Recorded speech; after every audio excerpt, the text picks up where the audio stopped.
விடுதலை சிறுத்தைகள் கட்சியின் துணை பொதுச் செயலாளராக நியமிக்கப்பட்டுள்ள ஆதவ் அர்ஜுனா அவர்கள் நம்மோடு இருக்கிறார். அவரிடம் பேசலாம். சார் வணக்கம். வணக்கம். விசிகாவினுடைய துணை பொதுச் செயலாளர் ஒரு இளைஞருக்கு கொடுக்கப்பட்டிருக்கு. ரொம்ப சின்ன வயசுல இந்த ஒரு பொறுப்பை வந்து நீங்க வந்து பெற்றிருக்கீங்க. எப்படி பாக்குறீங்க இந்த தருணத்தை? எதனால இந்த பொறுப்பு உங்களுக்கு கிடைச்சிருக்குன்னு நீங்க நினைக்கிறீங்க? எல்லோருக்கும் வணக்கம். கிட்டத்தட்ட 2016 எலெக்ஷன்ல இருந்து விடுதலை சிறுத்தைகள் கட்சியோடைய தலைவருடைய தோழர் திருமாவளவனுடைய வந்து பயணிச்சுட்டு இருக்கோம். ஸோ அப்பையில இருந்தே 2016, 19, அப்புறம் 21 இந்த எலெக்ஷன்ல வந்து அவரோட நிறைய விஷயங்கள், ஆலோசனைகள், நிறைய அவருடைய தேர்தல் திட்டங்களும் முக்கிய பொறுப்பு நான் வகிச்சிருக்கேன். ஸோ 2021 எலெக்ஷன் முடிஞ்ச உடனே வாய்ஸ் ஆஃப் காமன்ஸ் என்னோட நிறுவனம் தேர்தல் ஸ்ட்ராட்டஜி பண்ணிட்டு இருக்க ஒரு நிறுவனம். ஸோ திருமாவளவன் வந்து தலைவர் அவர்கள் வந்து இந்த கட்சியை வந்து ரீஸ்ட்ரக்சர் பண்றதுக்கும் ஒரு புதிய அமைப்பா உருவாக்குறதுக்காகவும் வந்து அழைத்தார். 2 பேரும் சேர்ந்து ஒர்க் பண்ணும்போது முதல்ல மாவட்ட செயலர் சொல்லி நம்ம 7 பேர் அப்பாயின்மெண்ட் பண்ணோம் திருமாவளவனுடைய தலைமையில. அதுக்கப்புறம் பூத் கமிட்டி மீட்டிங் YMCAல வந்து மிகப்பெரிய நடத்தணும்.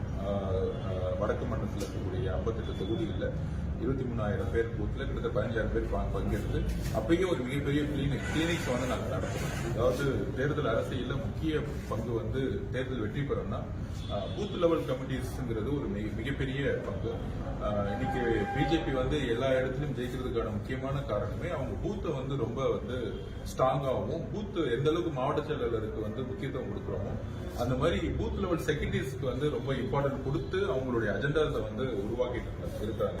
ஸோ அதோடைய ஒரு முக்கியமான ஒரு பொறுப்பு தான் வந்து பூத்தை வந்து செட் பண்றதுக்கான பொறுப்பை வந்து தலைவர் அவர்கள் வந்து எனக்கு கொடுத்தாங்க. அப்ப அந்த பூத் கிளினிக் மிகப்பெரிய ஒரு வெற்றியா மாத்தி அவங்களுக்கான கிளினிக்ஸ் கொடுத்து அவங்க எல்லாத்துக்கும் ஒரு ஐடி கார்டும் முதல் தரமையா கொடுத்துருந்தாங்க. ஸோ டெக்னாலஜியும் டேட்டா சயின்ஸையும் நாங்க கட்சியில இன்ட்ரடியூஸ் பண்ணோம். ஸோ அது மூலயமா ஒரு பெரிய மாநாடு வந்து நடத்தணும். அதோடைய முக்கியமான நோக்கமே இந்தியா கூட்டணியுடைய மாநாடை வந்து இந்தியாவிலேயே முதல் முறையா வந்து நடத்தணும். மாண்புமிகு முதல்வர்கள் வந்து பங்கேற்றாங்க. கூட்டணி கட்சிகளுடைய எல்லா தலைவர்களும் பங்கேற்றாங்க. மாநாடு வந்து முதல் முறையா வந்து ஒரு பெரிய டெக்னாலஜியை வந்து யூஸ் பண்ணோம். 67,000 பூத்துக்கும் வந்து வாட்ஸ்அப் குரூப்பை கிரியேட் பண்ணி மக்களை வந்து திரட்டணும். இது அந்த டெக்னாலஜி யூஸ் பண்ணும்போது மக்கள் வந்து இயற்கையாவே திரண்டு வந்தாங்க. சோ இந்த மாநாடு முடிஞ்ச உடனே வந்து தலைவர் அவர்களும் கட்சியோட பொதுச்செயலாளர் அவர்களும் நான் இந்த மாநாட்டிலேயே வந்து நான் வந்து கட்சியோட உறுப்பினராகவே நான் வந்து ஜாயின் பண்ணேன்.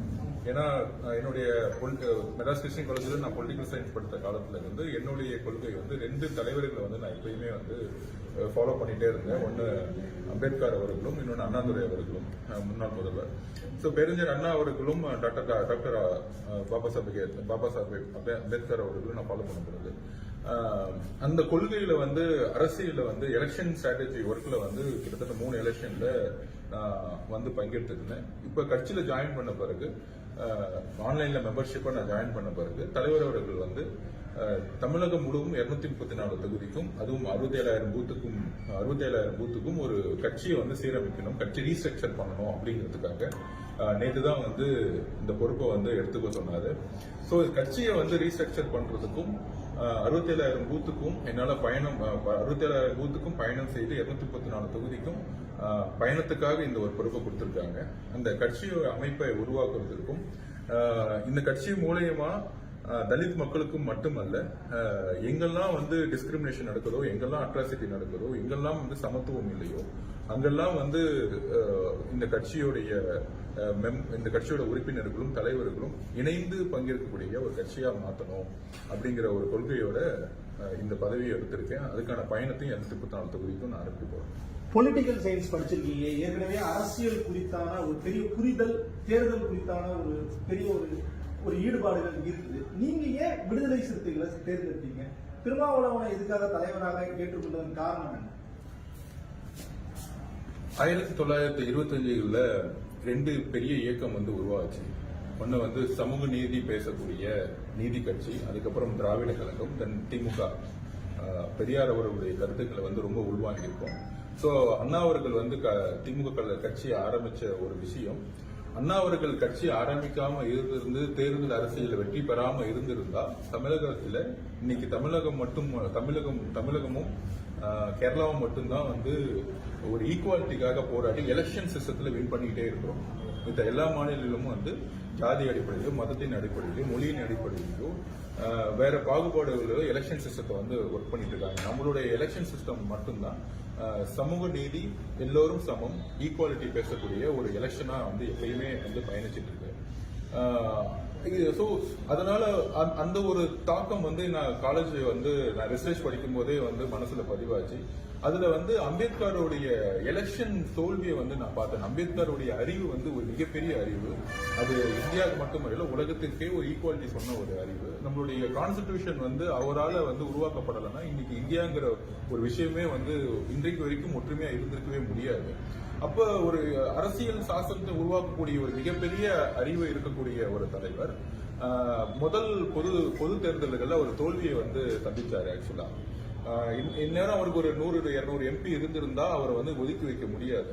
சோ அன்னைக்கு காலகட்டத்தில் அவருடைய அறிவு வந்து எல்லா மக்களுக்கான ஒரு இன்டெலெக்சுவலா ஒரு கான்ஸ்டிடியூஷன் எழுதுறதுல அவருடைய அறிவு வந்து பயன்பட்ட காரணத்தினால அவரால் தேர்தல் அரசியல வெற்றி பெற முடியல.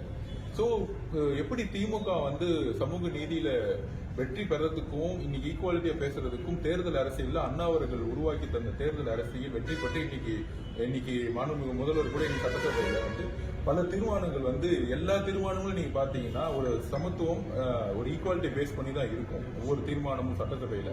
சோ இன்னைக்கு அந்த ஒரு ஐடியாலஜி வின் பண்ணதுக்கான காரணம் இன்னைக்கு வந்து தேர்தல் அரசியல்ல முக்கியமா அண்ணா அவர்களுடைய ஆரம்பிச்சு வச்ச ஒரு தேர்தல் அரசியல். சோ அம்பேத்கர் விட்டு சென்ற பணியை வந்து இங்க இருக்க மக்களுக்கு ஆரம்பிக்கணுங்கிற ஒரு விஷயத்துக்காக தான் தேர்தல் அரசியல கத்துக்கிட்டு நான் விசிகேல ஜாயின் பண்ணேன்.